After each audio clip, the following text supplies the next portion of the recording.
ನನ್ನ ಹೆಸರು ಎಲ್ರಿಗೂ ಗೊತ್ತಿರಬಹುದು, ಆದರೂ ಹೇಳ್ತೀನಿ. ಸ್ಟೀಫನ್ ರಾಜ್, ಹಾರೋಬೆಲೆಯಿಂದ. ಪ್ರಿಯರೇ, ನನ್ನ ಜೀವನ, ಹಳೆ ಜೀವನ ಸ್ವಲ್ಪ ಹೇಳ್ತೀನಿ. ಅದರ ಒಂದು ಯಾವ ರೀತಿ ಇತ್ತು ನನ್ನ ಹಳೆ ಜೀವನ ಅದನ್ನು ಹೇಳಿಬಿಡ್ತೀನಿ. ನನ್ನ ಹಳೆ ಜೀವನ ಇಷ್ಟೇ. ಇವತ್ತು ಕೇಳಿಸ್ಕೊಂಡ್ವಿ ನಾವು ಬೋಧನೆಯಲ್ಲಿ. ನೋಡೋಕೆ ಮಾತ್ರ ತುಂಬ ಡೀಸೆಂಟ್ ನಾನು, ಆದರೆ ಒಳಗಡೆ ಇದ್ದಿದ್ದೆಲ್ಲ ತುಂಬ ವರ್ಸ್ಟ್ ಕಾರ್ಯಗಳು. ಯಾವುದೆಲ್ಲ ಇತ್ತು ನನ್ನ ಒಳಗಡೆ ಅಂದರೆ, ಇವತ್ತು ಹೇಳ್ತಾ ಇದ್ದಲ್ವಾ ಆ ಟಚ್ ಬಗ್ಗೆ. ನನ್ನನ್ನು ಹಳೆ ಜೀವನದಲ್ಲಿದ್ದಾಗ ನಾನೇನಾದರೂ ಈ ಬೋಧನೆ ಕೇಳಿಸ್ಕೊಂಡಿದ್ದಿದ್ರೆ ಪಕ್ಕ ನಾನು ಇಲ್ಲಿ ಕೂತ್ಕೊಳ್ತಾ ಇದ್ದಿಲ್ಲ, ಎದ್ದು ಓಡೋಗ್ಬಿಡ್ತಾ ಇದೆ ಎಲ್ಲೋ. ಯಾಕೆ ಅಂದರೆ ನನ್ನ ಒಳಗಡೆ ಅಷ್ಟೊಂದು ಅಶುದ್ಧತೆ, ಅಷ್ಟೊಂದು ಅಶ್ಲೀಲತೆ ನನ್ನ ಒಳಗಡೆ ತುಂಬಿಕೊಂಡಿತ್ತು. ಇದು ಎಲ್ಲಿಂದ ಸ್ಟಾರ್ಟ್ ಆಯಿತು ಅಂದರೆ, ನನ್ನ ಊರಿಂದನೇ ಸ್ಟಾರ್ಟ್ ಆಯಿತು, ನಾನಿರೋ ಮನೆಯಿಂದನೇ ಸ್ಟಾರ್ಟ್ ಆಯಿತು.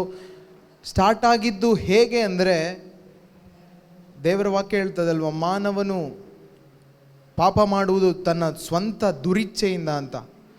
ಬೈ ಡಿಫಾಲ್ಟ್ ಆಗಿ ನನ್ನ ಈ ಶರೀರದಲ್ಲಿ ದುರಿಚ್ಛೆ ಸೇರಿಕೊಂಡು ಅದರ ಮುಖಾಂತರ ಈ ಎಲ್ಲ ಆಸೆಯನ್ನು ನನ್ನ ಒಳಗಡೆ ಉಂಟು ಮಾಡ್ತಾ ಇತ್ತು. ನನ್ನ ಶರೀರ ಸ್ವಭಾವ, ಶರೀರ ಏನು ಹೇಳುತ್ತೋ, ಮನಸ್ಸು ಏನು ಹೇಳುತ್ತೋ ಅದನ್ನೆಲ್ಲ ಮಾಡ್ತಾನೇ ಬಂದೆ. ಹೀಗೆ ಮಾಡ್ತಾ ಬರುವಾಗ ಒಂದು 7ನೇ ಕ್ಲಾಸ್, ಲವ್ ಅಂತ ಹೇಳ್ತಾರೆ ಈ ಲೋಕದ ಜನ, ಟೈಟಲ್ ಲವ್ ಅಂತ ಕೊಡ್ತಾರೆ, ಅಟ್ರಾಕ್ಷನ್ ಅಂತಾರೆ. ಇಲ್ಲಿ ನೀವು ಅನೇಕ ಯೂತ್ಸ್ ಇದ್ದೀರಿ, ಖಂಡಿತವಾಗ್ಲೂ ಅದು ಲವ್ ಅಲ್ಲ, ಅಟ್ರಾಕ್ಷನ್ನು ಅಲ್ಲ, ಲಸ್ಟ್, ದುರಿಚ್ಛೆ. ಆ ದುರಿಚ್ಛೆ ನನ್ನ ಒಳಗಡೆ ಇತ್ತು. ಆ ದುರಿಚ್ಛೆ ಎಷ್ಟರ ಮಟ್ಟಿಗೆ ನನ್ನನ್ನು ಕರ್ಕೊಂಡೋಯ್ತು ಅಂದರೆ, ತುಂಬ ಅಡಿಕ್ಟ್ ಆಗಿದ್ದೆ ನಾನು. ಯಾವುದಕ್ಕೆಲ್ಲ ಅಂದರೆ, ಮೊಬೈಲ್ ಫೋನಲ್ಲಿ ಈ ಪ್ರೊನೋಗ್ರಫಿ, ಈ ಬ್ಲೂ ಫಿಲಮ್ಸ್, ಇದೆಲ್ಲ ಈ ಒಂದು ಪ್ರಪಂಚದಲ್ಲಿ ಈಗ ನಾವೇನು ನೋಡ್ತಾ ಇದ್ದೀವಿ, ಯೂತ್ಸ್ ಅದಕ್ಕೆ ತುಂಬ ಅಡಿಕ್ಟ್ ಆಗಿದ್ದಾರೆ. ನಾವು ಅದನ್ನೆಲ್ಲ ಗಮನಿಸ್ತಾ ಇದ್ದೀವಿ. ನನ್ನ ಜೀವನದಲ್ಲಿ ನಾನು ಹೇಳೋದಾದರೆ, ಇದು ತುಂಬ ಡೀಪಾಗಿ ನಾನು ಹೋಗೋದಕ್ಕೆ ನನ್ನನ್ನು ನನ್ನ ಒಳಗಡೆ ಇದ್ದಂಥ ದುರಿಚ್ಛೆ ಕರ್ಕೊಂಡು ಹೋಯ್ತು ನನ್ನನ್ನು. ಎಷ್ಟು ಅಂದರೆ, ನನಗೆ ಈ ಅಡಿಕ್ಷನನ್ನು ಬಿಡೋದಕ್ಕೆ ಸಾಧ್ಯನೇ ಆಗ್ತಾ ಇದ್ದಿಲ್ಲ. ನನ್ನ ಹತ್ರ ಮೊಬೈಲ್ ಇದ್ದಿಲ್ಲ, ಆದರೂ ಕೂಡ ನನ್ನ ಜೊತೆಯಲ್ಲಿದ್ದಂಥ ಫ್ರೆಂಡ್ಸ್ ಅವರು ಮೊಬೈಲ್ ತಗೊಳ್ಳೋದು, ನೋಡೋದು, ಮತ್ತು ಅದನ್ನು ಇಮ್ಯಾಜಿನ್ ಮಾಡೋದು.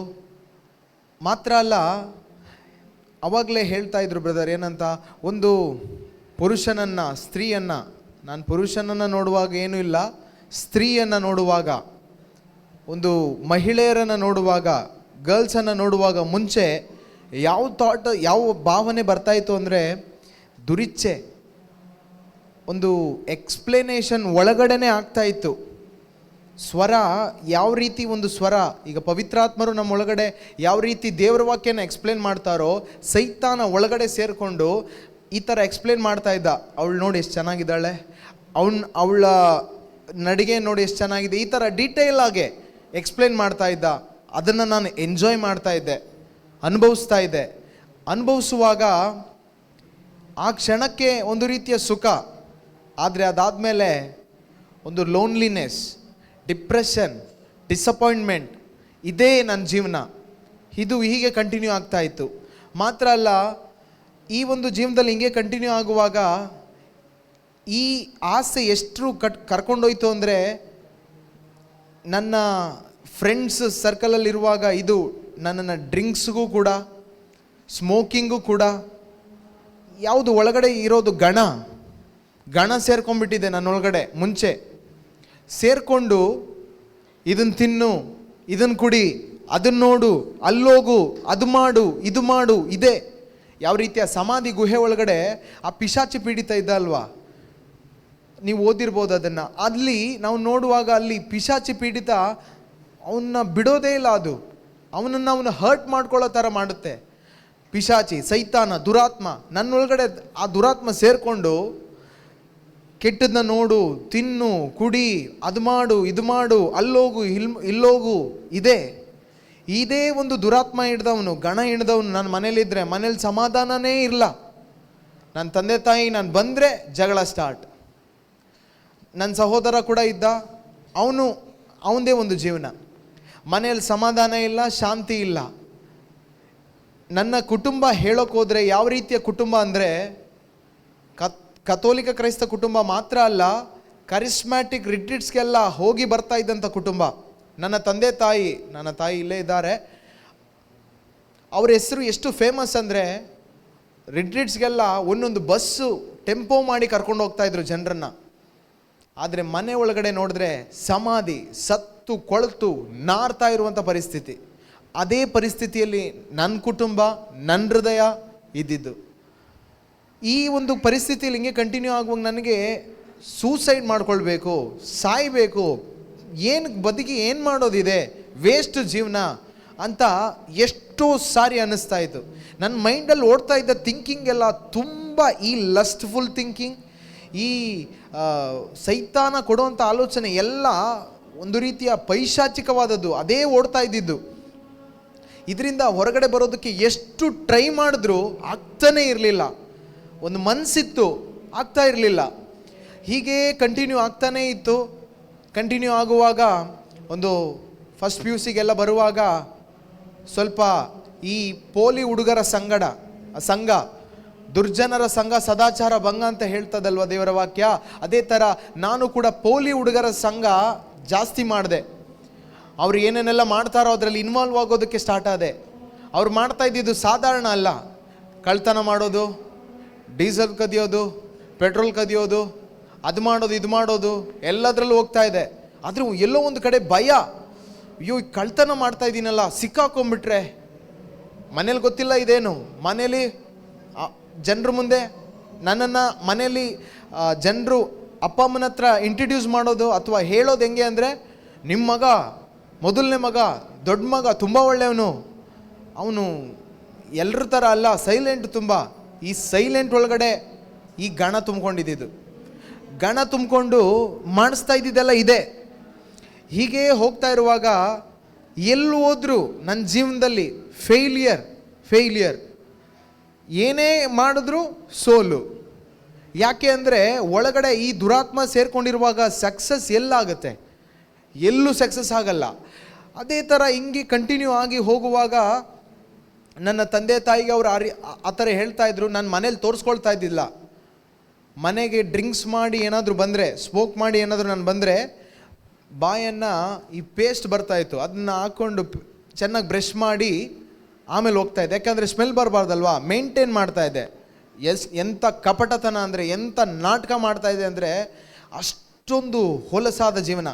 ನಮ್ಮಪ್ಪ ಅಮ್ಮ ಏನಾದರೂ ಚರ್ಚಿಗೆ ಕಳಿಸಿದ್ರೆ ನನ್ನನ್ನು ಯಾವ ರೀತಿ ಹೋಗ್ತಾ ಇದೆ ಅಂದರೆ, ಚರ್ಚ್ ಗೇಟ್ವರೆಗೂ ಹೋಗೋದು, ಮುಖ ನೋಡೋದು, ಚರ್ಚನ್ನ ನೋಡೋದು, ನೋಡಿ ಡೈರೆಕ್ಟ್ ಕೆರೆ ಕಡೆನೋ ತೊರೆ ಕಡೆನೋ ಹೋಗಿ ಅಲ್ಲಿ ಹರಟೆ ಹೊಡ್ಕೊಂಡು ಇದೆ ಮಾತಾಡೋದೆಲ್ಲ ಯಾವುದು ಈ ಲಸ್ಟ್ಗೆ ಸಂಬಂಧಪಟ್ಟಿದ್ದೆ. ಎಕ್ಸ್ಪ್ಲೇನ್ ಮಾಡಿ ಎಂಟರ್ಟೈನ್ ಮಾಡ್ತಾ ಇದ್ದಿದ್ದು ನಾನೊಂಥರ ಗ್ಯಾಂಗ್ ಲೀಡರ್ ಥರ, ಅಂದರೆ ಎಂಟರ್ಟೈನ್ ಮಾಡ್ತಾ ಇದ್ದಿದ್ದು. ಮುಂಚೆ ಎಲ್ಲರನ್ನ ಸೇರಿಸ್ಕೊಂಡು ಅವ್ರಿಗೆ ಎಕ್ಸ್ಪ್ಲೇನ್, ಮಗ ಹಿಂಗೆ ಕಣೋ ಅಂತ. ಇದೇ ಥರ ಹೋಗುವಾಗ ಅನೇಕ ಈ ವರ್ಲ್ಡ್ಲಿ ಲೋಕದ ಮ್ಯೂಸಿಕ್ ಆಗಿರ್ಬೋದು, ಈ ಡ್ಯಾನ್ಸು, ಈ ಮೂವೀಸು, ಇದರಲ್ಲೆಲ್ಲ ತುಂಬ ಇಂಟ್ರೆಸ್ಟ್. ಈ ಮ್ಯೂಸಿಕ್ನ ನಾನು ಯಾವ ರೀತಿ ಅಂದರೆ, ಒಂದು ಮ್ಯೂಸಿಕ್ ಕೇಳಿಸ್ಕೊಂಡಿದ್ದ ತಕ್ಷಣ ಅದು ನನಗೆ ಯಾರು ಎರಡನೇ ಸಾರಿ ಹೇಳೋದು ಬೇಕಾಗಿಲ್ಲ, ಹಂಗೆ ಪಟ್ ಅಂತ ಹೇಳ್ಬಿಡ್ತಾ ಇದೆ. ಡೈಲಾಗ್ಸ್ ಏನಾದರೂ ಬಂತೆ ಅಂದರೆ, ವರ್ಡ್ಲಿ ಅಶ್ಲೀಲವಾದ ಡೈಲಾಗ್ಸ್ ಎಲ್ಲ, ಅದನ್ನು ಅವ್ರು ಯಾವ ರೀತಿ ಹೇಳ್ತಾರೋ ಅದೇ ಫ್ಲೋವಲ್ಲಿ ಒಂದು ಮಿಸ್ಟೇಕ್ ಇಲ್ಲದೆ ಹಂಗೆ ಹೇಳ್ಬಿಡ್ತಾ ಇದೆ. ಅವಾಗ ನನ್ನ ಜೊತೆಲಿರೋರಿಗೆ ಖುಷಿ, ಇವನ ಜೊತೆ ಇದ್ದರೆ ಸ್ವಲ್ಪ ಎಂಟರ್ಟೈನ್ ಆಗುತ್ತೆ, ಇವನ ಜೊತೆ ಇರೋಣ ಅಂತ. ಇದೇ ರೀತಿ ಎಂಟರ್ಟೈನ್ ಮಾಡಿ ಅವ್ರ ಜೊತೆ ಇದ್ದು ಅವರನ್ನು ತಪ್ಪುದಾರಿಗೆ ಎಳಿತಾ ಇರುವಂಥ ಒಂದು ಕೆಲಸ, ಸೈತಾನ್ನ ಏಜೆಂಟ್ ಆಗಿ ಕೆಲಸ ಮಾಡ್ತಾ ಇದೆ. ಆ ರೀತಿ ಕೆಲಸ ಮಾಡುವಾಗ ನನಗೆ ಸಿಕ್ಕಿದ್ದೇನು ಗೊತ್ತಾ, ಎಲ್ಲರೂ ಇಲ್ಲಿ ನೋಡಿ, ಸ್ವಲ್ಪ ನನ್ನ ಕೈ ನೋಡಿದ್ರೆ ನಿಮಗೆ ಗೊತ್ತಾಗುತ್ತೆ. ಆಪ್ರೇಷನ್ 2 ಸಾರಿ ಆಗಿದೆ, ಬೋನ್ ಕಟ್ಟಾಯಿತು. ಸೈತಾನನ ಏಜೆಂಟ್ ಆಗಿ ಒಳಗಡೆ ಗಣ ಸೇರ್ಕೊಂಡಿದ್ದು ಮಾಡ್ತಾ ಇರುವಾಗ ನನಗಾಗಿದ್ದು ಫಸ್ಟ್ ಫಿಸಿಕಲ್ ಇಂಜುರಿ, ನನ್ನ ಕೈ ಮುರಿದೋಯ್ತು 2 ಸಾರಿ ಒಂದೇ ಜಾಗದಲ್ಲಿ. ನನಗೆ ಯಾಕೆ ಮುರಿದೋಗ್ತಾ ಇದೆ ಗೊತ್ತಿಲ್ಲ. ಫ್ರೆಂಡ್ಸ್ ಎಲ್ಲ ಹೇಳ್ತಾ ಇದ್ದಾರೆ, ನಿನಗೆ ಯಾಕೆ ಈ ಥರ ಆಗ್ತಾಯಿದೆ, ನಿನ್ನ ಜೀವನ ಯಾಕೆ ಈ ಥರ ಆಗ್ತಾಯಿದೆ. ನಾನು ಅಂದ್ಕೊಂಡೆ ದೇವ್ರು ಸರಿಯಿಲ್ಲ. 2ನೇ ಸಾರಿ ಕೈ ಮುರಿದು ಹೋದಂಥ ಟೈಮಲ್ಲಿ ನಮ್ಮಮ್ಮ ಹತ್ರ ಹೋಗಿ ನಾನು ಹೇಳಿ ಅಂತ ಹೇಳಿದೆ ಅಂದರೆ, ಅಮ್ಮ ಯಾಕೆ ದೇವ್ರು ನನಗೇನೇ ಈ ಥರ ಮಾಡ್ತಾರೆ, ನಾನೇನು ಅಷ್ಟೊಂದು ಪಾಪ ಮಾಡಿಬಿಟ್ಟಿದ್ದೀನ. ಮಾಡ್ತಾ ಇರೋದೆಲ್ಲ ಪಾಪನೇ. ಮಲಗಿದ್ರು, ಕೂತ್ರು, ನಿಂತರು, ಎಲ್ಲೇ ಏನೇ ಹೋದ್ರು ಯೋಚನೆ ಮಾಡ್ತಾ ಇದ್ದಿದ್ದೆಲ್ಲ ಈ ಪೈಶಾಚಿಕವಾದದ್ದೇ. ರೋಡಲ್ಲಿ ಯಾವುದಾದ್ರೂ ಒಂದು ಹುಡುಗಿ ಅಥವಾ ಹುಡುಗಿರು ಹೋಗೋಂಗಿಲ್ಲ, ಜೊತೆಯಲ್ಲಿ ಸಂಘ ಸೇರಿಸ್ಕೊಳ್ಳೋದು, ಹೋಗೋದು, ಅವ್ರನ್ನ ಮೆಂಟಲಿ ಟಾರ್ಚರ್ ಮಾಡೋದು, ಚುಡಾಯಿಸೋದು. ಯಾವ ಥರ ಅಂದರೆ ಡಬಲ್ ಮೀನಿಂಗಲ್ಲಿ. ಏನು ಭಯ ಇಲ್ಲ, ಸಿಕ್ಕಾಕೊಂಡ್ರೆ ಎಸ್ಕೇಪ್ ಆಗೋ ಗೊತ್ತಿತ್ತು. ಆ ಥರ ಒಂದು ಕಳ್ಳತನದ, ಸುಳ್ಳಿನ, ಮೋಸದ, ವಂಚನೆಯ ಜೀವನ. ನಾನು ಇದನ್ನು ಡೀಟೇಲಾಗಿ ಎಕ್ಸ್ಪ್ಲೇನ್ ಹೋಗ್ತಾ ಇಲ್ಲ, ಸಮಯ ಇಲ್ಲ. ಅದಕ್ಕೋಸ್ಕರ ಪ್ರಿಯರೇ, ಇಷ್ಟೊಂದು ವರ್ಸ್ಟಾಗಿ ನಾನು ಬದುಕ್ತಾ ಇದ್ದೆ. ಇಷ್ಟೊಂದು ವರ್ಸ್ಟಾಗಿ ನಾನು ಬದುಕ್ತಾ ಇರುವಾಗ ಪರ್ಪಸ್ ಇಲ್ಲ ಜೀವನದಲ್ಲಿ, ಏನು ಮಾಡಬೇಕು ಗೊತ್ತಿಲ್ಲ. ನಮ್ಮಮ್ಮ ಯಾರೋ ಅವ್ರಿಗೆ ಹೇಳಿದ್ರಂತೆ, ಬಸವನಪುರ ಚರ್ಚಲ್ಲಿ, ಸೆಂಟ್ ಆ್ಯಂಟನೀಸ್ ಚರ್ಚ್ ಬೆಂಗಳೂರಲ್ಲಿ ನನ್ನನ್ನು ಅವ್ರು ಚಿಕ್ಕ ಮಗು ಆಗಿರುವಾಗ ಎತ್ಕೊಂಡು ಹೋದ್ರಂತೆ. ಆವಾಗ ಪ್ರವಾದನೆ ಒಂದು ಬ್ರದರ್ ಕೊಟ್ಟಿದ್ದು, ಇಲ್ಲಿ ಒಂದು ಸ್ತ್ರೀ ಒಂದು ಮಗುವನ್ನು ಎತ್ಕೊಂಡು ಬಂದಿದ್ದಾರೆ, ಆ ಮಗುವನ್ನು ದೇವರು ಅವ್ರ ಸೇವೆಗೋಸ್ಕರ ಕರೀತಾ ಇದ್ದಾರೆ ಅಂತ. ನನಗಿದು ಏನೂ ಗೊತ್ತಿಲ್ಲ. ಆ ಒಂದು ತಲೆಯನ್ನು, ಆ ಒಂದು ಸಂದೇಶವನ್ನು ನಮ್ಮಮ್ಮ ತಲೆಯಲ್ಲಿ ಇಟ್ಕೊಂಡು ಅವ್ರಿಗೇನು ದೇವ್ರ ಸೇವೆ ಅಂದರೆ, ನೀನು ಫಾದರ್ ಆಗಕ್ಕೆ ಹೋಗು, ನೀನು ಫಾದರ್ ಆಗಕ್ಕೆ ಹೋಗು, ನೀನು ಫಾದರ್ ಆಗು. ನನ್ನ ಟಾರ್ಚರ್, ನನ್ನ ತಲೆ ತಿಂತಾಯಿದ್ರು. ಇದು ಏನು ಫಾದರ್ ಅದೇ ತಲೆ ಒಳಗಡೆ ಕೂತ್ಕೊಂಡ್ಬಿಡ್ತು. ಹಿಂಗೇ ಕಂಟಿನ್ಯೂ ಆಗುವಾಗ ನಾನೇನು ಮಾಡಿದೆ ಅಂದರೆ, ಫಾದರ್ ಏನು ಫಾದರ್ ಆಗೋದು, ಸುಮ್ಮನೆ ನನಗೆ ಇಷ್ಟ ಇಲ್ಲ. ಆದರೆ ಅವ್ರದ್ದು ಹೇಳಿದ್ದಕ್ಕೋಸ್ಕರ ಹೋದೆ. ಎರಡು ಕಡೆ ಸೆಮಿನೇರಿಗೆ ಹೋಗಿ ಬಂದೆ. ಅಲ್ಲಿ ಹೋಗಿ ಇನ್ನೂ ಮಾಡಿದ್ದು ಪಾಪನೇ. ಎಲ್ಲೋದ್ರೂ ಈ ಪಾಪ ಮಿಸ್ ಆಗ್ತಾ ಇಲ್ಲ, ಎಲ್ಲೋದ್ರೂ ಈ ಪಾಪ ಮಾಡದೆ ಇರೋಕ್ಕಾಗ್ತಾ ಇಲ್ಲ. ನಾನು ಕಂಟ್ರೋಲ್ ಮಾಡಬೇಕು ಅಂದ್ಕೊತೀನಿ, ಆಗ್ತಾ ಇಲ್ಲ. ಬೇಡ, ಆ ಥರ ಯೋಚನೆ ಮಾಡಬಾರ್ದು ಅಂತ ಅನ್ಕೊತೀನಿ, ಆಗೋದೇ ಇಲ್ಲ. ಎಕ್ಸ್ಟ್ರಾ ಡಬಲ್ ಏನೇನೋ ಆಗ್ತಾ ಇರುತ್ತೆ. ಈ ಕಂಡೀಷನಲ್ಲಿ ಹೆಣವಾಗಿ ಸತ್ತು ಕೊಳೆತು ನಾರ್ತಾ ಇದ್ದಂಥ ಕಂಡೀಷನಲ್ಲಿ ನಮ್ಮಪ್ಪ ಹತ್ರ ಒಂದಿನ ನಾನು ಫೋನ್ ಬೇಕು ಅಂತ ಹೇಳಿ ಹಠ ಮಾಡಿ, ಫೋನ್ಗೋಸ್ಕರ ತುಂಬ ಹಠ ಮಾಡಿದೆ. ನನಗೆ ಫೋನ್ ಕೊಡಿಸು ಅಂತ. ಅಪ್ಪ ಹತ್ರ ದುಡ್ಡಿಲ್ಲ, ಆದರೂ ಬಿಡ್ತಾ ಇಲ್ಲ. ನೀನು ಕೊಡಿಸ್ಲೇಬೇಕು, ಇಲ್ಲ ಅಂದರೆ ನಾನು ಏನಾದರೂ ಮಾಡ್ಕೊತೀನಿ ಅಥವಾ ನಾನು ಮನೇಲಿ ಇರಲ್ಲ, ಆ ಥರ ಬ್ಲ್ಯಾಕ್ ಮೇಲ್. ಸರಿ ಕೊಡಿಸಿದ್ರಪ್ಪ, ನಾನು ಬರಲ್ಲ, ನೀನೇ ಹೋಗಿ ತಗೋ ಅಂತ ಹೋಗಿ ತಗೊಂಡು ಬಂದು, ಇದೆಲ್ಲ ಇತ್ತಲ್ವ ಇದೇ ಜೀವನದಲ್ಲಿ, ಇದನ್ನೆಲ್ಲ ಇನ್ನೂ ಹೆಚ್ಚಾಗಿ ಎಂಟರ್ಟೈನ್ ಮಾಡಿ ಇನ್ನೂ ಎಂಜಾಯ್ ಮಾಡೋಣ ಅಂದ್ಬಿಟ್ಟು ಹೆಜ್ಜೆ ಇಡೋ ಟೈಮಲ್ಲೇ ದೇವರೊಂದು ಫುಲ್ ಸ್ಟಾಪ್ ಇಟ್ಟಿದ್ರು. ಆ ಫುಲ್ ಸ್ಟಾಪೇ ಕೊರೋನಾ. ಸ್ಟಾಪ್ ಅಂತ ಒಂದು ಫುಲ್ ಸ್ಟಾಪ್, ಎಲ್ಲದಕ್ಕೂ ಕಂಪ್ಲೀಟ್ ಸ್ಟಾಪ್ ಇಟ್ಬಿಟ್ರು, ಸ್ಟಾಪ್ ಅಂತ. ನಾನು ಮೊಬೈಲ್ ತಂದಿದ್ದು ಟಿಕ್ ಟಾಕ್ ಮಾಡಿ, ಡಬ್ ಸ್ಮ್ಯಾಶ್ ಮಾಡಿ, ಅಪ್ಲೋಡ್ ಮಾಡಿ, ರೀಲ್ಸ್ ಎಲ್ಲ ಅಪ್ಲೋಡ್ ಮಾಡಿ ಫೇಮಸ್ ಆಗಬೇಕು ಅಂತ. ಇದು ಎಲ್ಲ ಬ್ಯಾನ್. ನಾನು ತಗೊಂಡಿದ್ದ ತಕ್ಷಣವೇ ಬ್ಯಾನ್. ಎಂಥ ಕೋಪ ಬಂತು ಅಂದರೆ ಸಿಕ್ಕಾಪಟ್ಟೆ ಕೋಪ. ನಾನು ತಗೊಂಡಿದ್ದ ತಕ್ಷಣವೇ ಬ್ಯಾನ್ ಆಗಬೇಕಾ, ಎಂಥ ಕೆಲಸ ಇವ್ರದ್ದು. ಸಿಕ್ಕಾಪಟ್ಟೆ ಬೈದಿದ್ದೆ ಆವಾಗಲೂ. ಅದಾದಮೇಲೆ ಈ ಕಳ್ಳನಿಗೆ 108 ದಾರಿ ಅಂತಾರಲ್ಲ, ಆ ಥರ 108 ದಾರಿ ಹುಡುಕ್ದೆ. ಇದೇ ಥರ ಹುಡ್ಕೊಂಡು ಹೋಗ್ತಾ ಇರುವಾಗ ಅಪ್ಪ ಏನು ಮಾಡಿದ್ರು ಅಂದರೆ, ಒಂದಿನ ಭಾಳ ಎನ್ಕೌಂಟರ್ ಟೈಮ್, ತುಂಬ ಅಮೂಲ್ಯವಾದ ಟೈಮ್. ಈ ಟೈಮ್ ಕೇಳಿಸ್ಕೊಳ್ಳಿ. ಅಪ್ಪ ಏನು ಮಾಡಿದ್ರು ಅಂದರೆ, ಮೊಬೈಲ್ ಕೊಡು, ವೆಬ್ಎಕ್ಸ್ ಎಂಬ ಆ್ಯಪ್ ಇದೆ, ಆ ಆ್ಯಪಲ್ಲಿ ಪ್ರೇಯರ್ ನಡೀತಾ ಇದೆ. ನಾನು ಹೇಳ್ತಾ ಇರೋದು ಕತೆ ಅಲ್ಲ, ನಿಜವಾದ ಘಟನೆ. ವೆಬ್ಎಕ್ಸ್ ಎಂಬ ಆ್ಯಪ್ ಇದೆ, ಆ್ಯಪಲ್ಲಿ ಪ್ರೇಯರ್ ನಡೀತಾ ಇದೆ, ಜಾಯಿನ್ ಆಗೋಣ ಕೊಡು ಅಂತ ಹೇಳಿ ಕಾಲ್ ಥ್ರೂ ಜಾಯಿನ್ ಮಾಡಿಸೋಣ ಅಂತ ಹೇಳಿ ಈಸ್ಕೊಂಡು ಜಾಯಿನ್ ಮಾಡಿಸಿದ್ರು. 6 ದಿನ ಮನೇಲಿ 6 ದಿನ ಪ್ರೇಯರ್ ನಡೀತಾ ಇತ್ತು ವೆಬ್ಎಕ್ಸಲ್ಲಿ. ನಾನು ಕುತ್ಕೊಂಡಿದ್ದೆ ಗೊತ್ತಾ, ಚೇರ್ ಮೇಲೆ ಕುತ್ಕೊಂಡಿದ್ದೀನಿ, ಕಾಲ್ ಮೇಲೆ ಕಾಲು ಹಾಕ್ಕೊಂಡು ಪಾಪ ಮಾಡಿ ಬಂದು ಕುತ್ಕೊತಾ ಇದ್ದಿದ್ದು. ಮುಂದೆ ಹೇಳ್ತೀನಿ ಅದು ಆ ವೆಬ್ಎಕ್ಸನ್ನು ಯಾವ ರೀತಿ ಚೇಂಜ್ ಮಾಡಿದ್ರು ಅಂತ ನನ್ನ ಜೀವನದಲ್ಲಿ ನಾನು ಹೇಳ್ತೀನಿ. ಪಾಪ ಮಾಡಿ ಕಾಲ್ ಮೇಲೆ ಕಾಲು ಹಾಕೊಂಡು ಕುತ್ಕೊತಾ ಇದ್ದ ವ್ಯಕ್ತಿ ಏನು ಬೇಡ, ರೆಸಿಸ್ಟ್ ಮಾಡ್ತಾ ಇದ್ದೆ, ವಿರೋಧಿಸ್ತಾ ಇದ್ದೆ. ದೇವ್ರು ಬೇಡ, ನನಗೆ ಇದು ಎಲ್ಲ ಬೇಡ, ನನಗೇನು ಬೇಕು, ಪಾಪ ಮಾಡಬೇಕು, ನಾನು ಎಂಜಾಯ್ ಮಾಡಬೇಕು, ಈ ಶರೀರನ ತೃಪ್ತಿಪಡಿಸ್ಬೇಕು, ಮನಸ್ಸನ್ನು ತೃಪ್ತಿಪಡಿಸ್ಬೇಕು. ಅದಾದಮೇಲೆ ವಾರದಲ್ಲಿ 6 ದಿನ ಜಾಯಿನ್ ಆದರು. ಕಡೇ ದಿನ ಸ್ಯಾಟರ್ಡೆ ಪಾಪ ಮಾಡಿ ಬಂದು ಅದೇ ಥರ ಪಾಪ ಅಂದರೆ ಮನಸ್ಸಲ್ಲೆಲ್ಲ ಅದೇ ಥಿಂಕಿಂಗ್, ಡಬಲ್ ಮೀನಿಂಗ್ ಥಿಂಕಿಂಗ್, ಅದು ಲಸ್ಟ್ಫುಲ್ ಥಿಂಕಿಂಗ್, ಅದೆಲ್ಲ ಮಾಡಿ ಬಂದು ಕುತ್ಕೊಂಡಿದ್ದೀನಿ. ಆವಾಗ ಏನೋ ಒಂದು ಪ್ರೇರಣೆ, ಕಣ್ಮುಚ್ಚು ಅಂತ. ಸರಿ, ಏನು ಹೋಗ್ಲೇ ಬಿಡು, ಕಣ್ಮುಚ್ಚಿದ್ರೆ ಏನಾಗ್ಬಿಡುತ್ತೆ ಅಂದ್ಬಿಟ್ಟು ಕಣ್ಮುಚ್ಚಿದೆ. ನನ್ನ ಜೀವಮಾನದಲ್ಲಿ ಇದುವರೆಗೂ ಆ ಸ್ವರನ ನಾನು ಕೇಳಿರಲಿಲ್ಲ. ಅಂಥ ಸ್ವರ, ಎಂಥ ಸ್ವರ ಅಂದರೆ ಒಳಗಡೆ ಸೈತಾನನ ಸ್ವರಕ್ಕೆ ಮೇಲಾಗಿ ಲೌಡಾಗಿ ಇನ್ನೊಂದು ಸ್ವರ, ಸ್ಟೀಫನ್ ನೀನು ಹೋಗ್ತಾ ಇರೋ ಮಾರ್ಗ ಸರಿಯಿಲ್ಲ, ನಾನು ನಿನ್ನನ್ನು ಕರೆದಿರೋದು ಶುಭ ಸಂದೇಶ ಸಾರೋದಕ್ಕೆ, ಬಾ ಅಂತ. ಈ ಸ್ವರ ಬಂದಾದ್ಮೇಲೆ ಈ ಸೈತಾನನ ಸ್ವರ ಮ್ಯೂಟ್ ಆಗ್ತಾ ಇದೆ, ಸ್ಲೋ ಆಗ್ತಾ ಇದೆ. ನನಗೆ ಗೊತ್ತಾಗ್ತಾ ಇಲ್ಲ, ಇದು ಕನ್ಫ್ಯೂಷನ್. ಸೈತಾನನ ಸ್ವರನೂ ಇದೆ, ದೇವ್ರ ಸ್ವರನೂ ಇದೆ, ಎರಡು ಮಿಕ್ಸಪ್ ಆಗ್ತಾ ಇದೆ. ಒಂಥರ ಈ ಎಳೆದಾಟ.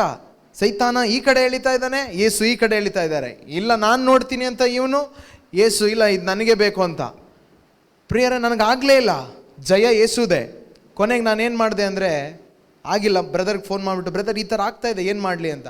ಬ್ರದರ್ ಹೇಳಿದ್ರು, ನಿನ್ನನ್ನು ದೇವರು ಅವ್ರ ಸೇವೆಗೋಸ್ಕರ ಕರೀತಾ ಇದ್ದಾರೆ. ನೀನೇನಾದರೂ ಒಂದು ಸ್ಟೆಪ್ ಎಸ್ ಲಾರ್ಡ್ ಅಂತ ಹೇಳಿ ಸರೆಂಡರ್ ಆಗಿ ಬರೋದಾದರೆ ನಿನ್ನನ್ನು ದೇವರು ಅದ್ಭುತಕರವಾಗಿ ಅವ್ರ ಸೇವೆಯಲ್ಲಿ ಉಪಯೋಗಿಸ್ತಾರೆ ಅಂತ. ನಾನು ಎರಡನೇ ಥಾಟೇ ಮಾಡಿಲ್ಲ. ಏನಂತ ಹೇಳಿದೆ ಅಂದರೆ, ನಾನು ಬರ್ತಾ ಇದ್ದೀನಿ. ಫಸ್ಟ್ ನೀನು ಬರ್ತಾ ಇದ್ದೀನಿ ಅಂತ ಹೇಳಿದೆ. ಬರ್ತಾ ಇದ್ದೀನಿ ಅಂತ ಹೇಳೋದಾದರೆ ಫಸ್ಟ್ ನೀನು ಮಾಡಬೇಕಾಗಿರೋದು ಸ್ಟಾರ್ಟ್ ರೀಡಿಂಗ್ ಯೋರ್ ಬೈಬಲ್ ಓದು ಅಂತ. ಮತ್ತಾಯದಿಂದ ಸ್ಟಾರ್ಟ್ ಮಾಡಿದೆ. ಯಾವ ಥರ ಸ್ಟಾರ್ಟ್ ಮಾಡಿದೆ ಅಂದರೆ, 10:30 ಕುತ್ಕೊಂಡ್ರೆ ನಾನು ಬೈಬಲ್ ಓದೋಕ್ಕೆ 4:15 ಎಲ್ಲೂ ಊಟ ಬೇಡ, ನೀರು ಬೇಡ, ಎಲ್ಲರನ್ನ ಬಿಟ್ಟೆ. ಫ್ರೆಂಡ್ಸ್ ಬೇಡ, ಫ್ರೆಂಡ್ಸ್ ಎಲ್ಲ ಮೊನ್ನೆವರೆಗೂ ಹುಡ್ಕೊಂಬರ್ತಾ ಇದ್ದಾರೆ 2 ವೀಲರಲ್ಲಿ. ಅಮ್ಮನ ಹತ್ರ ಹೇಳಿ ಕಳಿಸಿರೋದು, ಅವನ್ನ ಕರೀರಿ ಆಂಟಿ ಸ್ವಲ್ಪ ಅಂತ. ಅಮ್ಮ ಬಂದರೆ ಹೇಳಿದ್ರು. ನಾನು 2-3 ಸಾರಿ ಹೇಳಿದೆ, ಹೇಳಿ ಕಳ್ಸಮ್ಮ, ಸುಮ್ಮನೆ ನನಗೆ ಹೋಗೋಕ್ಕೆ ಇಷ್ಟ ಇಲ್ಲ, ಇವ್ರು ಬಿಡ್ತಾ ಇಲ್ಲ, ನನ್ನನ್ನು ಕರೀತಾ ಇದ್ದಾರೆ. ನಾನು ಹೋದೆ ಈಚೆ. ಹೋಗುವಾಗ ಹತ್ರ ಕರೆದ್ಬಿಟ್ಟು ಅವ್ರು ಕೇಳಿದ್ದೇನು ಗೊತ್ತಾ, ಯಾರಾದರೂ ಏನಾದರೂ ಮಾಡಿಸ್ಬಿಟ್ರಾ ನಿನಗೆ? ಏನಾಯಿತು ನಿನಗೆ? ಮಾಟ ಮಂತ್ರ ಏನಾದರೂ ಮಾಡಿಸ್ಬಿಟ್ರೇನೋ? ಒಳಗಡೆನೇ ಇದೆಯಾ? ಸಡನ್ನಾಗಿ ಒಳಗಡೆ ಸೇರ್ಕೊಂಬಿಟ್ಟು ಏನೋ ಆಯಿತು ನಿನಗೆ? ನಾನು ಅವ್ರ ಹತ್ರ ಹೇಳ್ತಾ ಇರೋದಿಷ್ಟೇ, ನನಗೇನು ಗೊತ್ತಿಲ್ಲ, ನಾನು ಬಿಟ್ಬಿಡ್ರಿ ದಯವಿಟ್ಟು, ನಾನು ಬರಲ್ಲ ಇದಕ್ಕೆಲ್ಲ ಅಂತ. ಅವರು ಬೈತಾ ಇದ್ದಾರೆ. ಏನಂತ ಗೊತ್ತಾ, ಮೆಂಟ್ಲಾಗ್ಬಿಟ್ಟಿದ್ಯಾನೋ, ಹುಚ್ಚಿನ ಥರ ಮಾತಾಡ್ತಾ ಇದೀಯ, ಯಾಕೋ ಈ ಥರ ಮಾತಾಡ್ತಾ ಇದೆಯಾ ಅಂತ. ನನಗಿದೆಲ್ಲ ಇಷ್ಟ ಇಲ್ಲ, ಬೇಡ ಅಂತ ನಾನು ಹೇಳಿ ಹೋಗ್ಬಿಟ್ಟೆ. ಹೋಗಿ ಆದಮೇಲೆ ಇದಿಷ್ಟು ಬೈಬಲ್ ರೀಡಿಂಗ್ ಎಲ್ಲ ಸ್ಟಾರ್ಟ್ ಆಯಿತು. ಸ್ಟಾರ್ಟ್ ಆದಮೇಲೆ ಓದ್ತಾ ಇದ್ದೀನಿ, ಕತೆ ಥರ ಇದೆ, ಏನು ಪ್ರಕಟಣೆ ಇಲ್ಲ. ಬ್ರದರ್ನ ಕೇಳಿದೆ, ಬ್ರದರ್ ಓದ್ತಾ ಇದ್ದೀನಿ, ನಿದ್ದೆ ಬರ್ತಾ ಇದೆ, ಏನು ಮಾಡಲಿ ಅಂತ. ಅವ್ರಿಗೆ ಹೇಳಿದ್ರು, ಒಂದು ಚಿಕ್ಕ ಪ್ರಾರ್ಥನೆ ಮಾಡಿ. ಏನು ಗೊತ್ತಾ, ದೇವರೇ ನಿಮ್ಮ ಜ್ಞಾನದಿಂದ ನನ್ನ ತುಂಬಿಸಿ ಅಂತ ಪ್ರಾರ್ಥನೆ ಮಾಡಿ ಓದು ಅಂತ. ನಾನು ಮಾಡಿದಿಷ್ಟೇ, ದೇವರೇ ನಿಮ್ಮ ಜ್ಞಾನದಿಂದ ತುಂಬಿಸಿ ಅಂತ ಒಂದು ಚಿಕ್ಕ ಪ್ರಾರ್ಥನೆ ಮಾಡಿ ಸ್ಟಾರ್ಟ್ ಮಾಡಿದೆ. ಸ್ಟಾರ್ಟ್ ಆಯಿತು ಅವರ ರೆವಲ್ಯೂಷನ್. ಯಾವ ಥರ ಅಂದರೆ, ನನ್ನ ಕಣ್ಮುಂದೆ ಒಂದು ಫಿಲಮ್ ಥಿಯೇಟ್ರಲ್ಲಿ ಕುತ್ಕೊಂಡ್ರೆ ಒಂದು ಟ್ರೈಲರ್ ಸ್ಟಾರ್ಟ್ ಆಗುತ್ತಲ್ವ, ಆ ರೀತಿ ಸ್ಟಾರ್ಟ್ ಆಯಿತು. ಸ್ಟಾರ್ಟ್ ಆದಮೇಲೆ ಯಾವುದೆಲ್ಲ ಪಾಪಗಳನ್ನು ನಾನು ಬಿಡಬೇಕು ಅಂದ್ಕೊಂಡ್ರೂ ಬಿಡೋಕ್ಕಾಗ್ತಾ ಇರಲಿಲ್ವೋ ಅದನ್ನೆಲ್ಲ ಆ ಪ್ರಕಟಣೆ ಒಂದೊಂದೇ ದೇವರ ವಾಕ್ಯ ಖಡ್ಗಕ್ಕೆ ಸಮಾನ ಕಟ್ ಮಾಡ್ತಾ ಬಂತು. ಒಂದೊಂದೇ ಅಡಿಕ್ಷನ್ಸ್, ಒಂದೊಂದೇ ಎಲ್ಲ ಒಂದು ಕೆಟ್ಟ ಸ್ವಭಾವಗಳು ಬ್ರೇಕ್ ಆಯಿತು. ಮಾತ್ರ ಅಲ್ಲ, ಒಂದು ಶುದ್ಧೀಕರಣ ಆಯಿತು. ಜೀವ ಬಂದಿಲ್ಲ, ಆಯಿತಾ? ಶುದ್ಧೀಕರಣ ಆಯಿತು. ರೆಡಿ ಮಾಡಿದ್ರು. ರೆಡಿ ಮಾಡಾದ್ಮೇಲೆ ಹೀಗೆ ಕಂಟಿನ್ಯೂ ಆಗ್ತಾ ಇದ್ದೀನಿ. ನನಗೋಸ್ಕರನೇ ಸೇವೆಗೋಸ್ಕರ ಕರೆದಿದ್ದೀನಿ ನಿಜ ಮಗನೇ. ನೀನು ಸೇವೆ ಮಾಡಬೇಕಂದ್ರೆ ನೀನು ಜೀವ ಪಡ್ಕೊಬೇಕು ಅಂತ ದೇವರು ಡಿಸೈಡ್ ಮಾಡಿ, ನಾನು ನಂಬ್ತೀನಿ. ರೋಮನ್ಸ್ ಬೈಬಲ್ ಸ್ಟಡಿಯನ್ನು ದೇವರು ನನಗೋಸ್ಕರ ಮಾತ್ರ ಸ್ಟಾರ್ಟ್ ಮಾಡಿದ್ರು. ಸ್ಟಾರ್ಟ್ ಮಾಡಿ ದೇವ್ರು ಏನಂತ ಹೇಳಿದ್ದು ಗೊತ್ತಾ, ನೀನು ಮಹಾಪಾಪಿ, ನಿನ್ನನ್ನು ನರಕಕ್ಕೆ ಹಾಕ್ತೀನಿ. ನನಗೆ ಭಯ ಸ್ಟಾರ್ಟ್ ಆಯಿತು. ತಪ್ಪಿಸ್ಕೊಳ್ಳೋಕ್ಕೆ ಚಾನ್ಸೇ ಇಲ್ಲ. ಪ್ರೇಯರ್ ಮಾಡಿದ್ರೂ ಆಗಲ್ಲ, ಉಪವಾಸ ಮಾಡಿದ್ರೂ ಆಗಲ್ಲ, ದಾನ ಧರ್ಮ ಇಲ್ಲ, ಏನೂ ಇಲ್ಲ. ಅದು ಅಲ್ಲದೆ ನಮ್ಮಮ್ಮ ಅಪ್ಪ ಸ್ವಲ್ಪ ಪ್ರೇಯರ್ ಟೀಮಲ್ಲಿರೋರು, ಅವ್ರ ಹತ್ರ ಹೋದ್ರೂ ಇಲ್ಲ. ಎತ್ತು ಬಿಸಾಕ್ತೀನಿ ಅಂತ ದೇವ್ರು ಹೇಳ್ತಾ ಇದ್ದಾರೆ. ನನಗೆ ಮೈಂಡಲ್ಲಿ ಏನು ಮಾಡಬೇಕು ಗೊತ್ತಾಗ್ತಾ ಇಲ್ಲ. ಆನ್ಸರ್ ಹುಡುಕ್ತಾ ಇದ್ದೀನಿ. ಎಲ್ಲಾದರೂ ಒಂದು ಚಾನ್ಸ್ ಸಿಕ್ಕಿದ್ರೆ ಇದನ್ನು ಬಿಡಬಾರ್ದು, ಹಿಡ್ಕೊಂಬೇಡ ಅಂತ. ಅದೇ ಟೈಮಲ್ಲಿ ರೋಮನ್ಸ್ ಚಾಪ್ಟರ್ 3 verse 23, ರೋಮ 3:23 ಹೇಳ್ತದೆ, ಯೇಸು ಕ್ರಿಸ್ತರಲ್ಲಿ 21-22 ವಾಕ್ಯದಲ್ಲಿ ಹೇಳ್ತದೆ, ಯೇಸು ಕ್ರಿಸ್ತರಲ್ಲಿ ವಿಶ್ವಾಸವಿಡುವುದರ ಮೂಲಕ ದೇವರು ನನ್ನನ್ನು ಅವರ ಸತ್ಸಂಬಂಧದಲ್ಲಿ ಇರಿಸಿಕೊಳ್ಳುತ್ತಾರೆ. ಇದರಲ್ಲಿ ಯಾವ ತಾರತಮ್ಯ ಇಲ್ಲ, ಪ್ರಾರ್ಥನೆ ಇಲ್ಲ, ಉಪವಾಸ ಇಲ್ಲ, ದಾನ ಧರ್ಮ ಇಲ್ಲ, ಏನೂ ಇಲ್ಲ. ಜಸ್ಟ್ ಅಕ್ಸೆಪ್ಟ್ ಮಾಡಿಬಿಟ್ರೆ ಸಾಕು ಅಂತ ಹಿಡ್ಕೊಂಡೆ ಬಿಗ್ಗಿಯಾಗಿ ಅಕ್ಸೆಪ್ಟ್ ಮಾಡಿದೆ. Jesus, you are my lord, you are my saviour ಅಂತ ಅಕ್ಸೆಪ್ಟ್ ಮಾಡಾದ್ಮೇಲೆ ಆ ಹೋಲಿ ಸ್ಪಿರಿಟನ್ನು ದೇವರು ಒಂದು ಸೀಲಾಗಿ ಒಳಗಡೆ ಒತ್ತಿದ್ರು.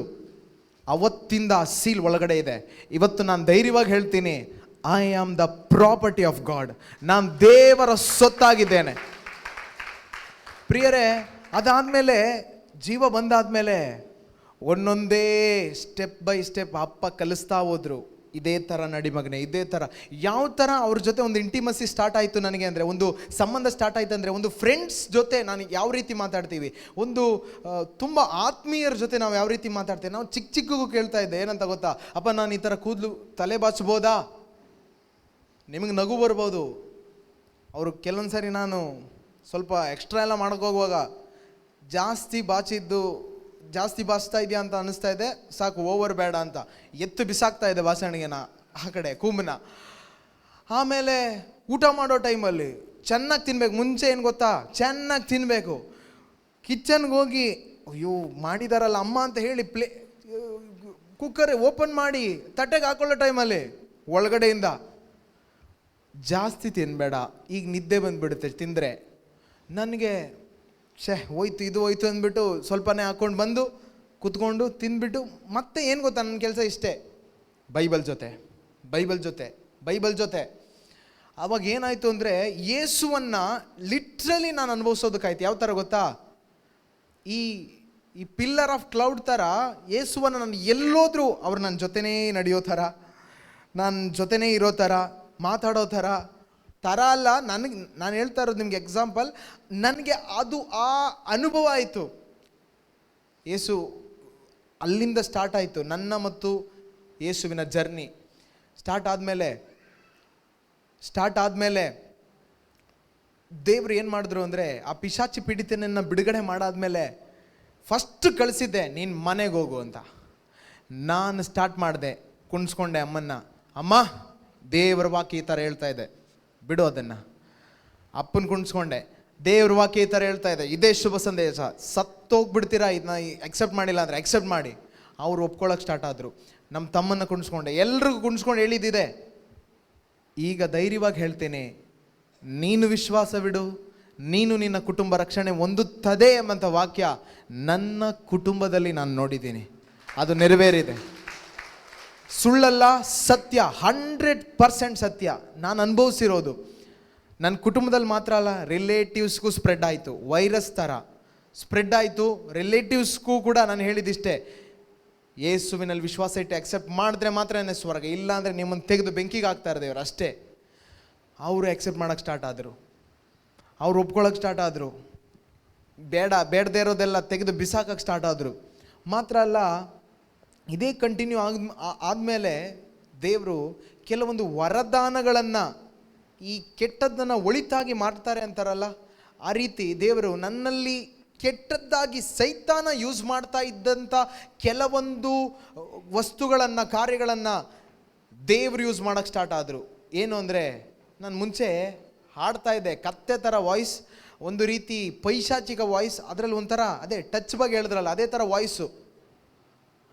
ಆಮೇಲಿಂದ ಒಂದು ವೆಬ್ಎಕ್ಸಲ್ಲಿ ಪ್ರಾರ್ಥನೆ ಸ್ಟಾರ್ಟ್ ಮಾಡೋದಕ್ಕೆ ಒಂದು ಅವಕಾಶವನ್ನು ಕೊಟ್ಟರು ದೇವರು. ನನಗೆ ಗೊತ್ತಿಲ್ಲ ಏನು ಪ್ರಾರ್ಥನೆ, ಏನು ಲೀಡ್ ಮಾಡೋದು ಗೊತ್ತಿಲ್ಲ. ಸ್ಟಾರ್ಟ್ ಮಾಡಿದೆ. ಆ ಫಸ್ಟ್ ಡೇ ಕೇಳಿಸ್ಕೊಂಡಂಥವ್ರು ಹೇಳಿದ್ದು, ಏನೋ ಒಂದು ಅಭಿಷೇಕದ ಅನುಭವ ನನ್ನ ಒಳಗಡೆ ಆಗ್ತಾ ಇದೆ ಅಂತ. ನಾನೇನೋ ನನ್ನನ್ನು ಹೊಗಳ್ಕೊಳ್ಳೋದಕ್ಕೆ ಹೇಳ್ತಾ ಇಲ್ಲ, ದೇವರು ನನ್ನನ್ನು ಆ ರೀತಿ ಯೂಸ್ ಮಾಡಿದ್ದು, ಆ ರೀತಿ ಅವರ ವರದಾನವನ್ನು ತುಂಬಿಸಿದ್ದು, ಅಂದರೆ ಯೂಸ್ ಮಾಡಿದ್ದು, ಅದನ್ನು ಕನ್ವರ್ಟ್ ಮಾಡಿದ್ದು. ಮಾತ್ರ ಅಲ್ಲ, ಎಲ್ಲ ಕಡೆ ಕರ್ಕೊಂಡು ಹೋಗೋದಕ್ಕೆ ದೇವರು ಸ್ಟಾರ್ಟ್ ಆದರು. ಮನೆ ವಿಸಿಟಿಂಗ್. ದೆವ್ವನ್ ಕಂಡ್ರೆ ಎದ್ರುಕೊಂಡು ಓಡ್ತಾ ಇದ್ದವನು. ನಮ್ಮ ಮನೆಗೆ ಕೆಲವರು ಪಿಶಾಚಿ ಪೀಡಿತರನ್ನ ಕರ್ಕೊಂಬಂದರು. ಅಮ್ಮ ಇದ್ದಾರೆ, ನಾನು ಇದ್ದೀನಿ. ನನಗೆ ಹೇಳ್ತಾ ಇದ್ದಾರೆ, ಅಮ್ಮ ಪ್ರೇಯರ್ ಮಾಡು ಅಂತ. ನನಗೆ ಭಯ, ಅಯ್ಯೋ ಏನು ಹೇಳ್ತಾ ಇದ್ದಾರೆ, ವಾಕ್ಯ ಗೊತ್ತಾಗಿದ್ದ ತಕ್ಷಣ ಪ್ರೇಯರ್ ಮಾಡಿದ್ರೆ ಹೋಗ್ಬಿಡುತ್ತಾ. ನಾನಿಟ್ಟೆ, ಯೇಸು ಕ್ರಿಸ್ತರ ನಾಮದಲ್ಲಿ ಹೋಗು ಅಂದರೆ ಹೋಗ್ತಾ ಇದೆ. ನನಗೆ ಶಾಕ್ ಆಗಿತ್ತು, ನನ್ನ ಕೈಯಲ್ಲಿ ಹೋಗ್ತಾ ಇದೆಯಾ? ಈ ಕೈ ವೇಸ್ಟ್ ಕೈ, ಯೂಸ್ಲೆಸ್ ಕೈ, ಇದ್ರಲ್ಲಿ ಹೋಗ್ತಾ ಇದೆ. ಕನ್ಫರ್ಮ್ ಮಾಡ್ತಾ ಬಂದರು ದೇವರು ಒಂದೊಂದು ಕಾಲಿಂಗನ್ನು.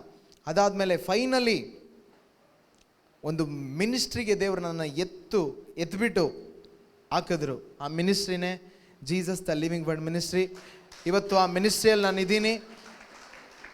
ಯೂಸ್ ಮಾಡ್ತಾ ಬಂದಂಥ ದೇವರು ಮಾತ್ರ ಅಲ್ಲ, ಒಳಗಡೆ ಟ್ರಾನ್ಸ್ಫಾರ್ಮೇಷನನ್ನು ಮಾಡೋದಕ್ಕೆ ಸ್ಟಾರ್ಟ್ ಆದರು.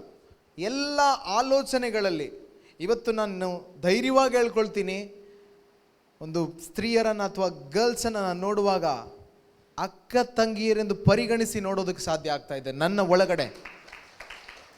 ಯಾಕೆ ಅಂದರೆ ಇದು ನಾನೇನೋ ಕ್ರಿಯೇಟ್ ಮಾಡ್ಕೊಂಡು ನೋಡ್ತಾ ಇಲ್ಲ.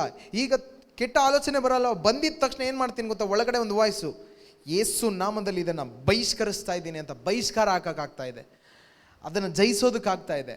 ಮಾತ್ರ ಅಲ್ಲ, ಎಲ್ಲ ಪಾಪದ ಅಡಿಕ್ಷನ್ಸ್ಗಳಿಂದ ಹೊರಬಂದು, ಎಲ್ಲ ಬೇಡವಾದ ವಿಷಯಗಳಿಂದ ಹೊರಬಂದು ಆದಮೇಲೆ ಫೈನಲಿ ನಾನು ಇದೆಲ್ಲ ಆಗೋ ಟೈಮಲ್ಲಿ ದೇವರು ಅವರ ಪ್ರೀತಿನ ತುಂಬಿಸೋದಕ್ಕೆ ಸ್ಟಾರ್ಟ್ ಮಾಡಿದ್ರು. ಒಳಗಡೆ ಅವರ ಪ್ರೀತಿಯ ಅನುಭವ ಆಗೋದಕ್ಕೆ ಸ್ಟಾರ್ಟ್ ಆಯಿತು. ನಾನಾಗ ಸರೆಂಡರ್ ಆದೆ, ಹೇಳಿದೆ, ಒಂದೇ ಡಿಸೈಡ್ ಮಾಡಿದೆ, ದೇವರೇ ನೀನು ನನ್ನನ್ನು ಕರೆದಿರೋದು ಶುಭ ಸಂದೇಶ ಸಾರೋದಕ್ಕಲ್ವಾ? ನಾನು ನಿನ್ನ ಮೇಲೆ ಬದುಕೋದಾದರೆ ನಿನ್ನ ಈ ಶುಭ ಸಂದೇಶವನ್ನು ಸಾರೋದಕ್ಕೋಸ್ಕರ ಮಾತ್ರ ಬದುಕ್ತೀನಿ. ಈ ಒಂದು ಕಾರ್ಯದಲ್ಲಿ ನಾನು ಯಾವುದೇ ಕಾರಣಕ್ಕೂ ಕಾಂಪ್ರಮೈಸ್ ಆಗಲ್ಲ ಅಂತ ಹೇಳಿ ಸರೆಂಡರ್ ಅದೇನಂತ ಗೊತ್ತಾ, I have decided to follow Jesus, no turning back ಅಂತ. ಪ್ರಿಯರೇ, ಡಿಸೈಡ್ ಮಾಡಾದ್ಮೇಲೆ extra pressure, extra temptation, extra ಎಲ್ಲ ಬರೋಕ್ಕೆ ಸ್ಟಾರ್ಟ್ ಆಯಿತು. ಅದಾದಮೇಲೆ ಈ ಕಡೆಯಿಂದ extra grace, extra power, extra ಪ್ರಕಟಣೆ, ಎಕ್ಸ್ಟ್ರಾ ಅನ್ಯೂನತೆ, ಎಕ್ಸ್ಟ್ರಾ ಎಲ್ಲ ಬರೋದಕ್ಕೆ ಸ್ಟಾರ್ಟ್ ಆಯಿತು. ಈ ಕಡೆಯಿಂದ ಇವನು ನೋಡ್ತೀನಿ, ಅದೇ ನೀನು ಮೇಲೆ ಬಂದುಬಿಡ್ತೀಯ ಅಂತ. ಯೇಸು, ನಾನು ಕೊಡ್ತೀನಿ ಅವನಿಗೆ ಗ್ರೇಸ್, ನಾನು ಕೊಡ್ತೀನಿ ಅವನಿಗೆ ಪವರ್, ನೀನು ಏನೇ ಮಾಡು ನಾನು ಅವನ್ನ ಬಿಡೋದಿಲ್ಲ ಅಂತ. ಇವತ್ತು ಕೂಡ ಅದೇ ಹೋರಾಟದಲ್ಲಿದ್ದೀನಿ. ಫರೋಹನನ ಸೈನ್ಯ ಹಿಂದೆ ಇದೆ, ಕೆಂಪು ಸಮುದ್ರ ಮುಂದೆ ಇದೆ. ಆದರೆ ನನಗೊಂದು ನಂಬಿಕೆ ಇದೆ, ನನ್ನನ್ನು ಕರೆದಿರುವಂಥ ದೇವರು ನಂಬಿಗಸ್ತನು, ನನ್ನ ಜೊತೆ ಇದ್ದಾರೆ. ಮಾತ್ರ ಅಲ್ಲ, ಆ ದೇವರು ಸಮುದ್ರದ ಮಧ್ಯೆ ಮಾರ್ಗ ಮಾಡಿ ನಡೆಸಿದಂಥ ದೇವರು ನನ್ನನ್ನು ಆ ಕರೆಯಲ್ಲಿ ಪೂರ್ತಿಯಾಗುವವರೆಗೂ ನಡೆಸ್ತಾರೆ ಮತ್ತು ವಿಶ್ವಾಸದಿಂದ ನಾನು ನಿಂತ್ಕೊಂಡಿದ್ದೀನಿ. ಅಷ್ಟು ಬಿಟ್ಟರೆ ಬೇರೆ ಏನೂ ಇಲ್ಲ ಪ್ರಿಯರೇ, ಬೇರೆ ಏನೂ ಇಲ್ಲ. So thank you. ದೇವರು ಈ ಒಂದು ಸಾಕ್ಷಿ ಮುಖಾಂತರ ನಿಮ್ಮ ಜೊತೆ ಮಾತಾಡಿದ್ದಾರೆ ಅಂತ ನಂಬ್ತೀನಿ. ಎಸ್ಕೇಪ್ ಆಗೋಕ್ಕೆ ಯೇಸು ಮಾತ್ರ. ಅಕ್ಸೆಪ್ಟ್ ಮಾಡಿದ್ರೆ ಎಸ್ಕೇಪ್, ಇಲ್ಲ ಅಂದರೆ ಲಾಕ್, ಎತ್ತು ಬಿಸಾಕ್ತಾರೆ ಅಷ್ಟೇ. ನಾನು ನಿಜವಾಗ್ಲೂ ಹೇಳ್ತಾ ಇದ್ದೀನಿ, ಅನುಭವಿಸಿರೋದನ್ನು ಹೇಳ್ತಾ ಇದ್ದೀನಿ ಅಷ್ಟೇ. So thank you.